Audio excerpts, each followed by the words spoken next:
Greetings gamers, and welcome to the Christmas/New Year's final episode of 2016 and Season 2 of Awesome Ross. To celebrate having over 50 subscribers, I am going to, voila, take off my glasses. I won't be wearing them in future episodes either. So, this episode is going to be the top 10 coolest animal buddies episode that I've been alluding to the past several episodes. I'm finally getting it done today. To define what quantifies as a coolest animal buddy, it is animal characters in video games that are sidekicks or player 2 characters, not main characters. Sonic the Hedgehog, Bubsy the Bobcat, Ty the Tasmanian Tiger, they don't count because they are the lead characters. They're not faithful friends. You know, they're their mascot of their game. So this is going to focus on helper characters. An example would be this little guy from Chrono Trigger. So he's not technically on the list, actually. But he's just so dang adorable. I had to give him an honorable mention. Anyway, without further ado, let's get to the official list. So at number 10, it is a shared spot. Rush and Beat. Mega Man has a lot of cool buddies that help him out, so it's kind of hard to make the decision in this case. But Rush first appeared in Mega Man 3. There was a sort of a prototypical version of him in Mega Man 2 where he had the number 1, the number 2, and the number 3 tools. But his first official appearance is in Mega Man 3 where you can use the Rush Coil, the Rush Marine, or the Rush Jet. Those are the three sort of bread and butter versions of Rush. He does do other things in other games, but these are the most common uses. Rush Coil calls him down, and you can springboard off of his back, which lets you get to places like, for example, you can get over here to get this one up. Rush Jet allows Rush to turn into, as you would expect, a jet that you can fly around, but his energy depletes somewhat quickly in jet form, even though it allows you to fly over dangerous obstacles. You can't do it too long, or guess what? You'll run out. And the charming, but perhaps underutilized, Rush Marine lets Rush transform into a fully functional submarine, which you can use to traverse the water-based sections of stages. Quite handy in those segments, actually. Beat, on the other hand, is an avian of a different color. What he does, when you call him out, is he is a bird companion that flies along with you and attacks enemies. So he is more of an offensive rather than a defensive or utilitarian character. Not that Rush can't be offensive, but Beat actually seeks out the enemies and goes after them, whereas Rush is kind of more passive and he waits for your command. So they're both very useful, just in different ways. What holds Rush and Beat back from being higher on the list is that they have an energy bar which depletes usually quite rapidly, forcing you to only call them out during clutch situations.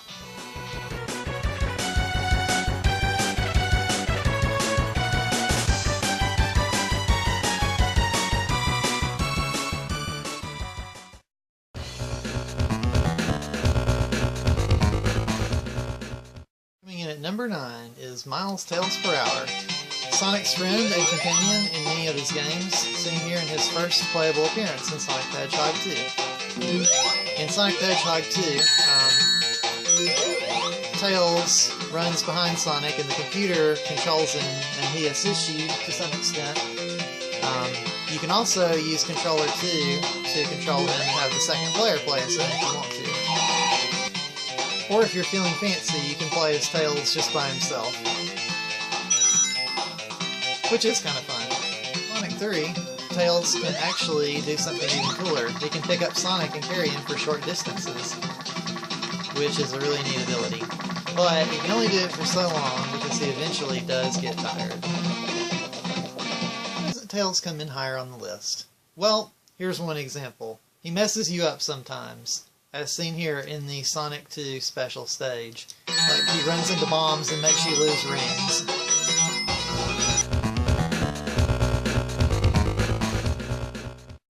Number 8 is Handpan, who is seen here in Wild Arms, which is an RPG for PlayStation 1.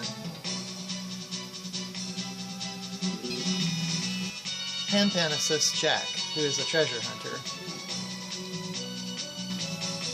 Handpan is actually a wind mouse, so he is not only witty but wise, and not only does he offer you advice during your journey, but you can also use him to get to areas where Jack otherwise wouldn't be able to get by himself.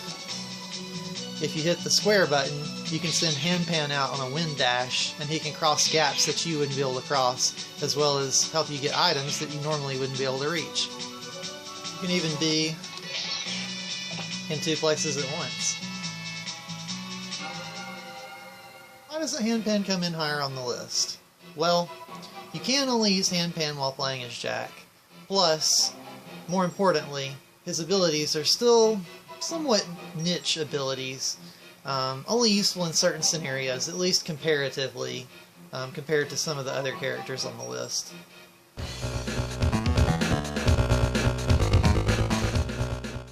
Number 7 is Drak from Drakon the Ancient Skate. Drakon the Ancient Skate is the second Drakon game for PlayStation 2, and unfortunately I believe also the last. The first one was for PC, but unfortunately I don't have that one.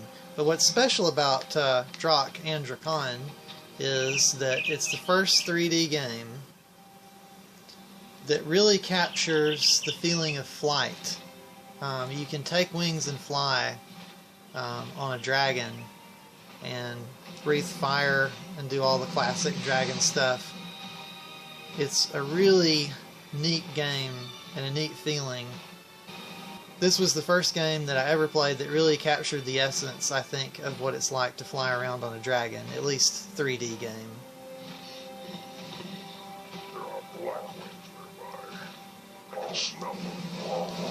You can also engage in combat as well. After all, what fun would it be to be a dragon if you can't fly around and roast things, right? To play through several hours of gameplay before you get to play as Drak, though, so it is a bit of delayed gratification.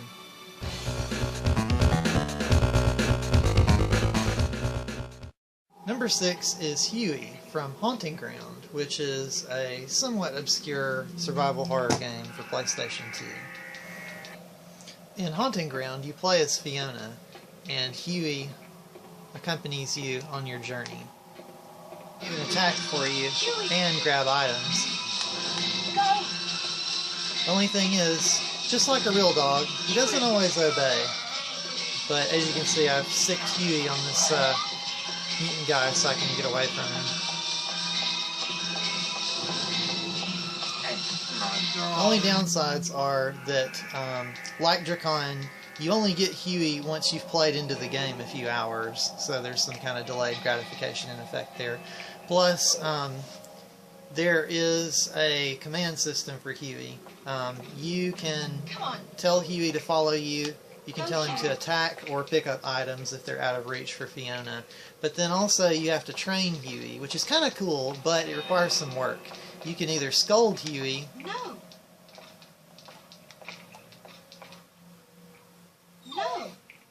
And then make him feel bad if he doesn't do what he's supposed to. Or you can reward Huey. Good boy. You can also give him treats. So you have to build up the bond. Otherwise, you know, at first Huey doesn't always do what you say. Sometimes he'll just ignore you or run off or whatever. So it's, you know, there's a payoff, but it takes some work to get there to where Huey is responsive to commands. Number 5 is everyone's favorite dinosaur buddy, Yoshi, seen here in Super Mario World. Yoshi is great because not only can you ride him, but he can eat things, and even eat the enemies, or spit them out in a rather spectacular display, and help you get coins too. He just does all kinds of cool stuff. Yoshi even comes in different colors, as seen here with my favorite color, blue.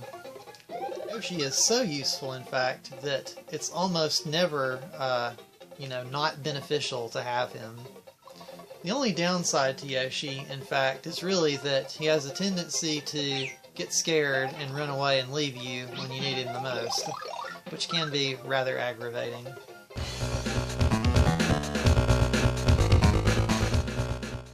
Number 4 is Bob from Bubble Bobble. Why Bob? Well, I'll explain. You see, you have the bubble blowing duo here, Bub and Bob. Not only does Bob, the blue dinosaur of the duo, make the game more fun by adding a second player to the mix, but you can actually only get the best ending to the game if both Bub and Bob are playing. Now, Bubble Bobble has as many as 4 different endings, but if you want to see this one, you're going to need Bob.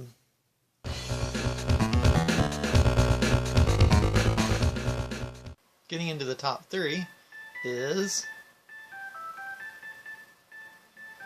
wait for it. Rocky from Pocky and Rocky. Pocky and Rocky is part of a long-running series dating back to the first game, Kiki Kai Kai, which is a Japanese arcade game circa 1986. Now, Kiki Kai Kai is a single-player game where you play as Shrine Maiden Sayo-chan. Well, technically, I say it's a single-player game, but actually it's a 2-player game. But the thing about it is, in 2-player mode, it's not simultaneous play. You just basically take turns doing the same thing. The original game was ported to the Famicom Disk System, where it featured the same 2-player gameplay, where players take turns, one playing at a time, and player 1 plays as Sayo-chan. The play control is a little bit better than in the arcade version. And player 2, Mickey-chan, is more distinct, but still, you're limited to one player at a time. It's not simultaneous gameplay. The series got a much-needed overhaul when it came to Super Nintendo, thanks to the addition of a new character, Rocky, and 2-player simultaneous gameplay. Rocky is a cool character with style, and he adds a lot to the game. He's a tanuki, and he does all sorts of fun stuff. For example, while Pocky throws cards, he throws leaves. And she uses her purifying rod, and he swings his tail. There's just lots of fun little flourishes to the to his style and animation. Pocky and Rocky is just a fun and well-animated game. True to Tanuki form, Rocky can also charge up and turn into a statue, dealing massive damage to any enemy foolish enough to cross paths with him. Plus, when you team up, you can do fun stuff like this.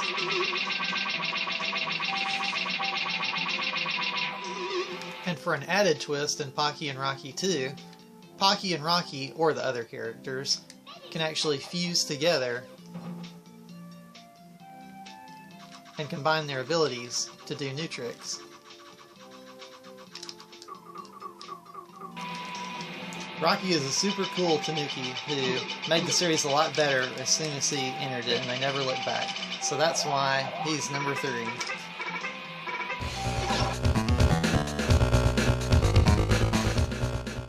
Two on the list is gaming's most favorite Breegull. That's right, it's Kazooie from Banjo-Kazooie. Banjo-Kazooie would literally be a completely different game without Kazooie. I mean, come on, her name is in the title. So what makes Kazooie so special anyway? Well, basically, everything that Banjo can do, she makes it better. For example, you want to run faster? No problem. Kazooie's got you covered. With her help, you run twice as fast. Need an attack boost? Besides just Banjo's paws? No problem. Again, Kazooie's got you covered. How about a little rat-a-tat-rap? Kazooie can even shoot eggs, make you invincible, and later on in the game, she lets you fly. Now who can beat a buddy like that? Whenever you find a feather pad, as seen here in Freeze Easy Peak, Banjo and Kazooie can take to the skies in style.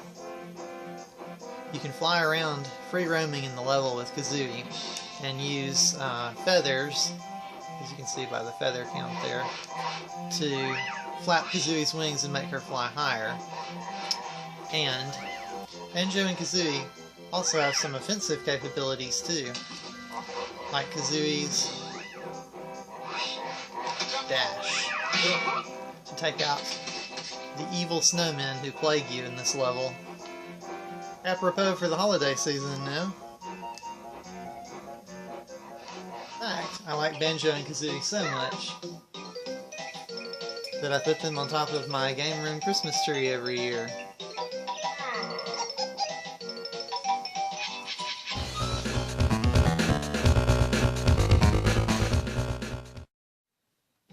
So who could number 1 be, you may be asking yourself.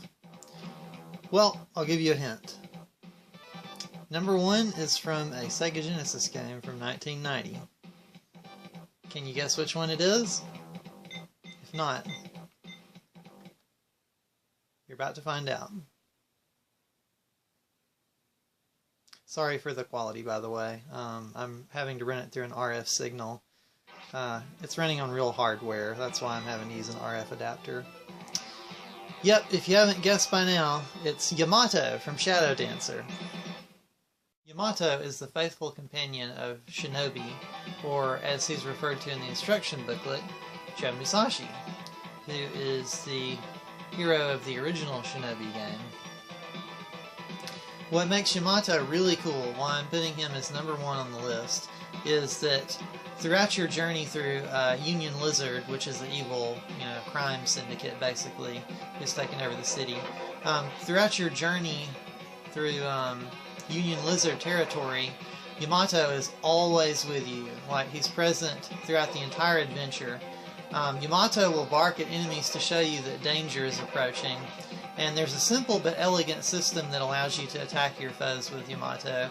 It's actually one of the most remarkably well-designed combat pet assist systems that I had seen in a video game at this point. Which, this game was made in 1990, so it's kind of a simplistic game by today's standards. But still, it does not diminish the significance of the quality of the pet assist system for its time.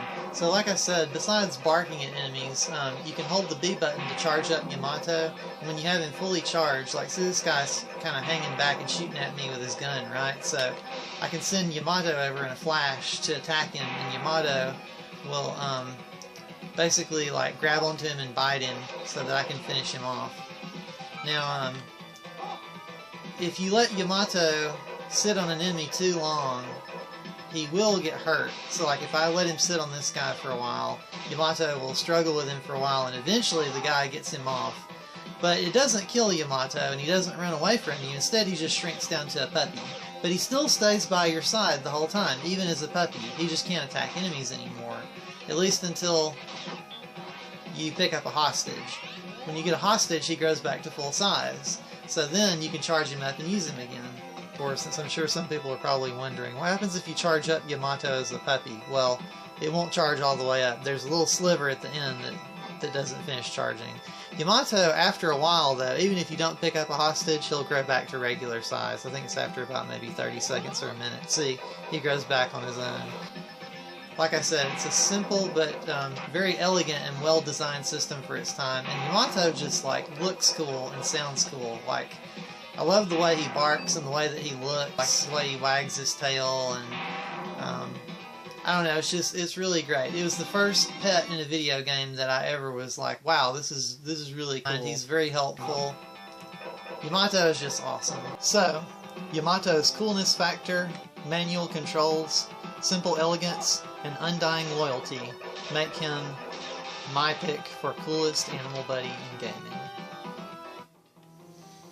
So that's it for Top 10 Coolest Animal Buddies. I hope you enjoyed it. Thanks for tuning in. If you have anything to contribute, please feel free in the comments section. Of course, be sure to comment, like, and subscribe. thank you guys for tuning in for Season 2 in 2016. P.S. One last thing before I go. I was actually inspired to make this video by SupaNintendoGirl, who made a similar video on her channel a while back. I was checking it out and I was like, hey, that's awesome. I've actually been thinking about doing a video like that for a long time myself. And so then she's like, well, why don't you go ahead and make your list and then we can compare them. So I was like, cool, challenge accepted. And hence the Coolest Animal Buddies video. But anyway, she's one of my favorite YouTubers, so you should definitely check out her channel, SupaNintendoGirl. And on that note, happy 2017 everyone, and see you next mission.